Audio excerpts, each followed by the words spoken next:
रस्त्यावर भीक मागणाऱ्या मुलीला घरी नेले. दरवाजा बंद करून ती रडतच बाहेर आली. तिचे सर्व कपडे फाटलेले होते.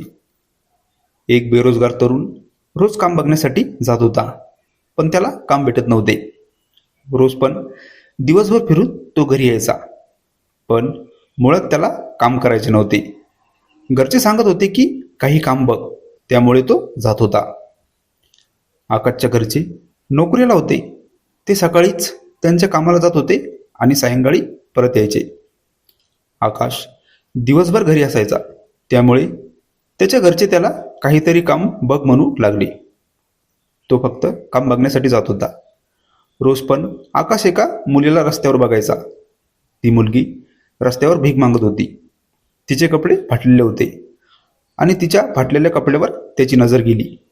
त्याची वाईट नजर त्या मुलीवर पडली होती आणि त्याच्या मनात तिच्याबद्दल वाईट विचार येऊ लागले.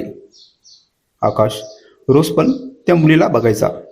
त्याने ठरवलं की या मुलीसोबत एक दिवस तो तिच्या जवळ गेला आणि तिला तो म्हणाला, इथे जवळच माझं घर आहे, चल माझ्या घरी तुला घेऊन जातो. ती मुलगी म्हणाली, नाही, मी असं कोणाच्या घरी नाही जात. आकाश तिला म्हणाला, तुला मी नवीन कपडे देतो, तुझे कपडे फाटलेले आहे. काहीतरी खोटं बोलून आकाश तिला घरी घेऊन गेला. घरी नेल्यावर त्याने दरवाजा बंद केला आणि तो तिच्यासोबत वेगळंच काहीतरी. त्या मुलीला आता समजलं होतं की आकाश तिला घरी का घेऊन आला.